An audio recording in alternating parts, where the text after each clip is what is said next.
Tunay mga idol na may magandang kita po dito sa pag-aalaga ng kambing at ng baka. Kumbaga nakadepende rin talaga mga idol sa kaalaman natin, at syempre malaking bagay din mga idol yung passion natin. Kung halimbawa passion natin yung pag-aalaga ng kambing o pag-aalaga ng baka, is talagang kikita tayo ng maganda mga idol.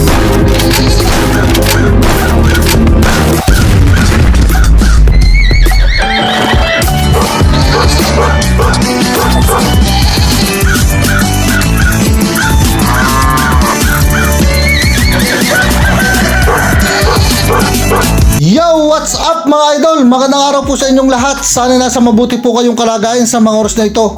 Ito nga mga idol, ngayong araw na ito is pag-uusapan po natin kung saan po ba mas magandang mag-invest, kung sa pag-aalaga po ba ng kambing o sa pag-aalaga ng baka. At isi-share ko din sa inyo mga idol kung saan po ba sa mga panahong ito mas malaki ang kita namin kung sa kambing po ba, kasi parehas po kaming may alaga niyan. May alaga po kaming kambing at meron din po kaming alagang baka. Bali nga mga idol is maganda ang kita namin o kumikita kami ng maayos dito po sa pag-aalaga ng baka compare po sa pag-aalaga ng kambing. Disclaimer lang mga idol, ito pong sinasabi ko is about lang po sa nangyayari sa aming kambingan at sa aming bakahan. Kumbaga, naikumpara po namin yan, gawa po ng siyempre, parehas po tayong may alaga niyan. May kambing po tayong alaga at may mga baka rin po tayong mga alaga. Dahil medyo may lahi na yung ating mga baka, napipresyuhan po natin ng maganda. Tapos may mga alaga din po tayong kambing, hindi naman po tayo nag-aalaga ng mga kambing na mga full blood pa. Kumbaga, ang mga alaga po natin is mga upgraded lang. Nag-aalaga po tayo ng full blood is barako lang para mas mapataas po natin yung lahi ng ating mga upgraded na inahing kambing. Pero meron din ibang mga idol nag-aalaga ng kambing at baka na mas malaki po yung kinikita nila sa pag-aalaga ng kambing. Lalo na kung halimbawa ang aalagaan mo is may mga lahi o mga full blood na mga kambing, is talaga ang presyo niya po is napakamahal.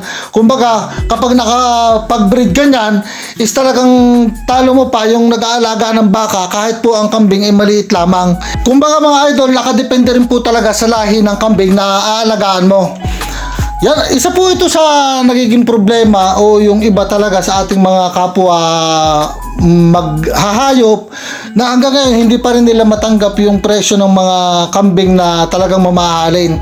Kumbaga hindi pa rin po sila naniniwala na ang isang kambing may presyo na halimbawa 100,000, 50,000 o 80,000, yung mga lalo na kung halimbawa mga dapol na mga bower is talagang napakamahal.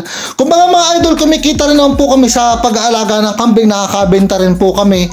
Pero gawa nga po ng mababa pa po yung lahi o mga upgraded lang po yung alaga natin, is hindi po ganun kataas yung presyo na minsan nga po pagka halimbawa depende rin po sa itsura ng kambing. Pagka yung medyo pangit is nabebenta lang po natin ng per kilo.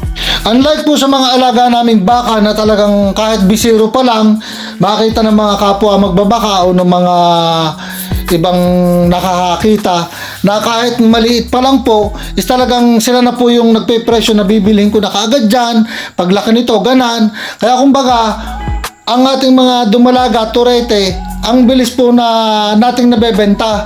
Kaya nasasabi ko po na mas maganda po ang kita namin dito sa pag-aalaga ng baka compare po dun sa pag-aalaga ng kambing. Pero ito yung mga idol yung pinupush ko sa tatay ko na mag-alaga kami ng mga full blood na kambing. Kasi nga po, ito yung minsan namin nagiging pinagtatalunan namin na sabi ko nga, mas maganda ang kita sa kambing kaysa sa baka. Kaso nga ang tatay ko naman talagang passion niya talaga ang pag-aalaga ng baka. At isa pa, talagang palibasa, solo lang po siya sa pag-aalaga ng aming mga hayop. Minsan nakakatulong niya yung mga kapatid ko, halimbawa may uuwi sa amin, nakakatulong niya. Kaya kumbaga nahihirapan siya sa pag-iintindi o pag-aasikaso ng mga kambing. Gawa nga po ng halimbawa nagsabay-sabay mga anak, tapos kailangan magturok ng vitamins, kailangan yung inahin laging kondisyon. Nakakatulong din naman yung nanay ko tsaka yung iba kong mga kapatid. Kaya kumbaga ayaw niya ng tatay ko na i-push na kumbaga ayaw niyang pumayag na mag-alaga kami ng mga full blood kasi iniisip niya na maselan kasi nakita niya sa pag-aalaga pa lang ng mga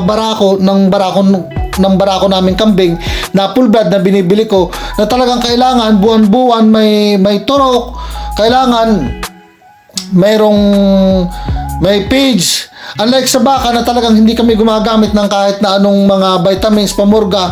Sa dami naming alagang hayop din na kambing, hirap na yung tatay ko sa pag-aalaga. Kaya kaya ang mas gusto niya o mas mas komportable siya sa pag-aalaga ng baka. Kumbaga hindi pagod. Kasi yung mga baka namin is nililipat-lipat lang namin. Unlike dito sa kambing, talagang lilinisin pa yung kulungan.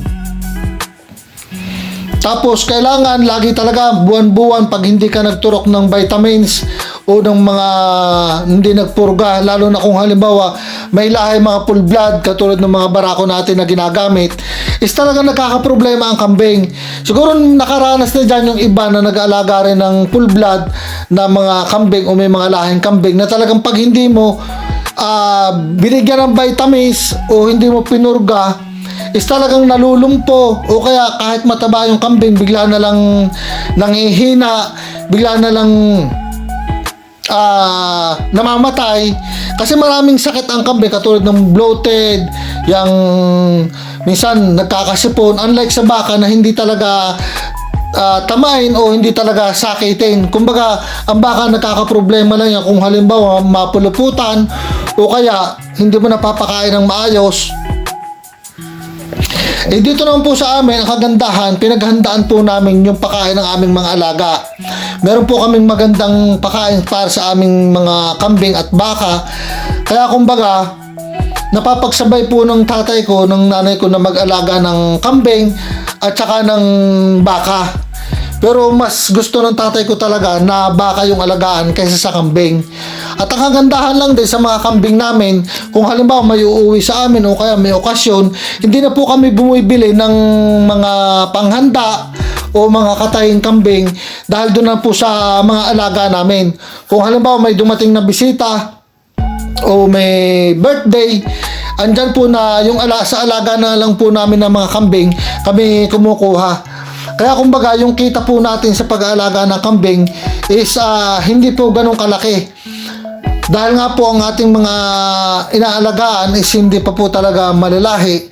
Pero minsan mga idol, naisip ko pag halimbawa kung sakali magpurgod ako, mas gusto ko po ang kambing kasi nakikita ko po sa mga lalo na sa mga online, sa mga group, kung gaano po kumita ng malaki yung mga nag-aalaga ng mga may lahing kambing, yung mga breeder na talagang 3 buwan, 4 na buwan pa lang, 5 buwan, is nabebenta na nila ng 60,000, 70,000, o minsan 100,000 pa, lalo na kung halimbawa mga full blood na US, Dapol, Boer, is mas malaki po talaga ang kita. Kaya patuloy pa rin po tayo nagkakalap ng kaalaman pa sa pag-aalaga ng kambing para kung sakali na mag-alaga tayo ng mga may lahi na is talagang alam na po natin yung gagawin.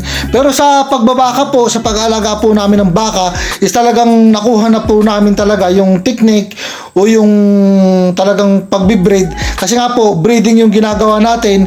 Kaya talagang napakaalon mga idol. Kaya yung tatay ko walang problema dito sa aming mga baka. Kasi nga po, yung ating mga bisirong baka, kahit po yan ay may mga tali na, is ligaw pa rin po sa loob ng kumpaya natin. Yung kumpaya natin wala nang pong problema.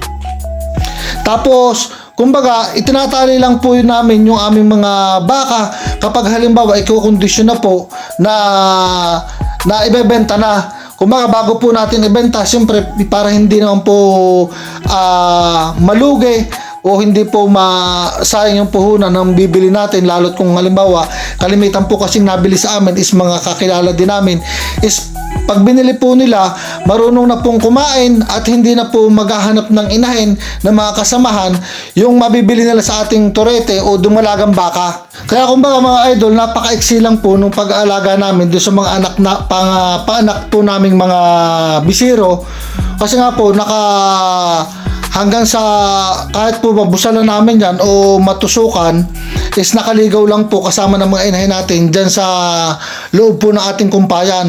At about naman po sa ating kumpayan, kumbaga napaghandaan na po talaga natin yan. Talagang hindi po tayo nauubusan, napakaganda po ng ating kumpayan at lagi pong nakaready yan, napakalago para sa ating mga alagang kambing at saka baka. Kung tutusin mga idol, kahit dito po sa kambingan namin, napakaganda po ng kumpay namin, katabi lang. Pero talagang yung tatay ko ayaw talagang mag-alaga niya ng mga full blood niya na kambing. Kasi nga, sa totoo lang, yung kambing po, compare sa baka, mas mabilis pong alagaan ng baka. Kumbaga, mas maalwan, mas madali. Unlike sa kambing talaga, na talagang, ang kambing po kasi maselan, akala lang nung iba, basta-basta lang yung kambing.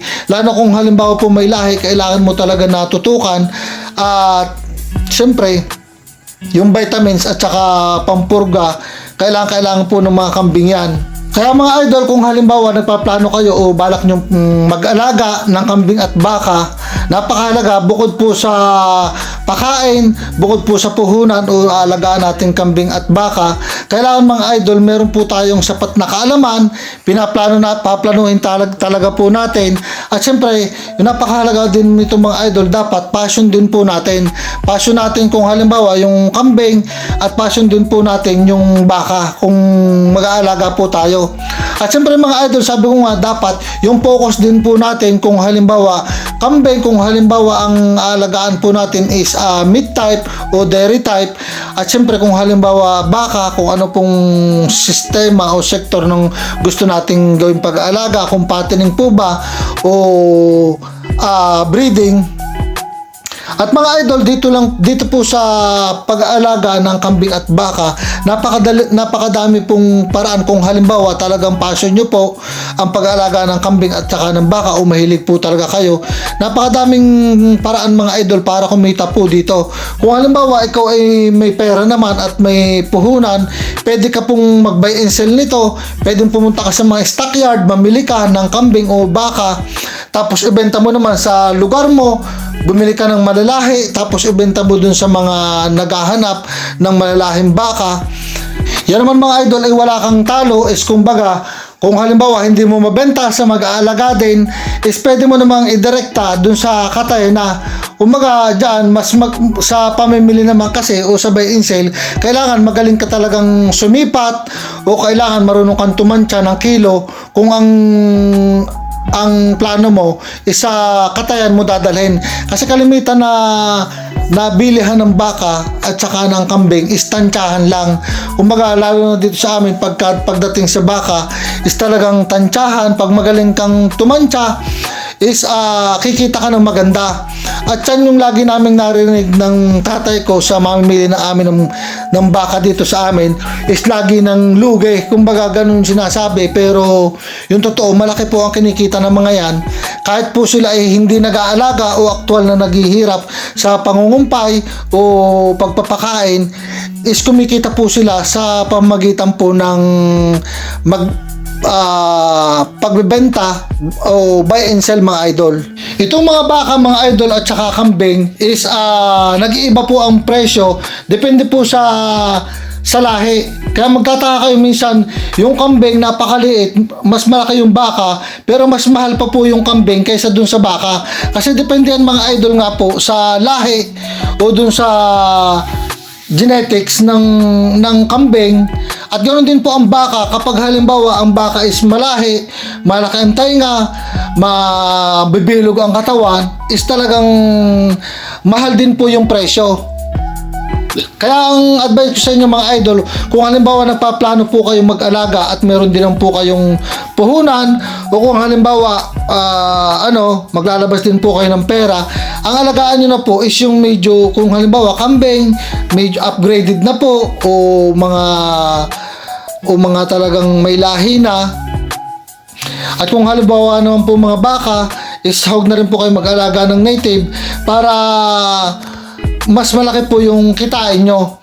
At kahit po yung sa mamimili niyan, kahit po sa buy and sell, mas malaki po yung kinikita nila sa mga may lahi, kasi napapatungan po o nadadagdagan po nila ng mataas na presyo kapag halimbawa nakakita po sila ng buyer o naghahanap ng mga alagaing kambing at saka baka. Lagi natin tandaan mga idol na yung pagkita pa rin po natin na maganda dito sa pag-aalaga ng kambing at baka is nakadepende at malaki po yung may itulong ng maayos po nating pag-aalaga.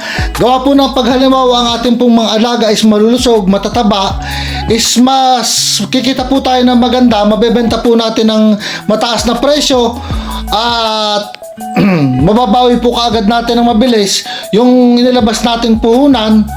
Dahil ito pong pag-aalaga ng kambing at saka ng baka is negosyo mga idol na dapat kikita po tayo, hindi po tayo magtatapo ng pera o malulugi. So mga idol, hanggang dito na po muna tayo. Shoutout nga pala kay Macdar Enriquez ng Santa Rosa, Laguna. Shoutout sa iyo idol, mabuhay ka. At shoutout din pala kay Idol Maricar Contest ng Bataan.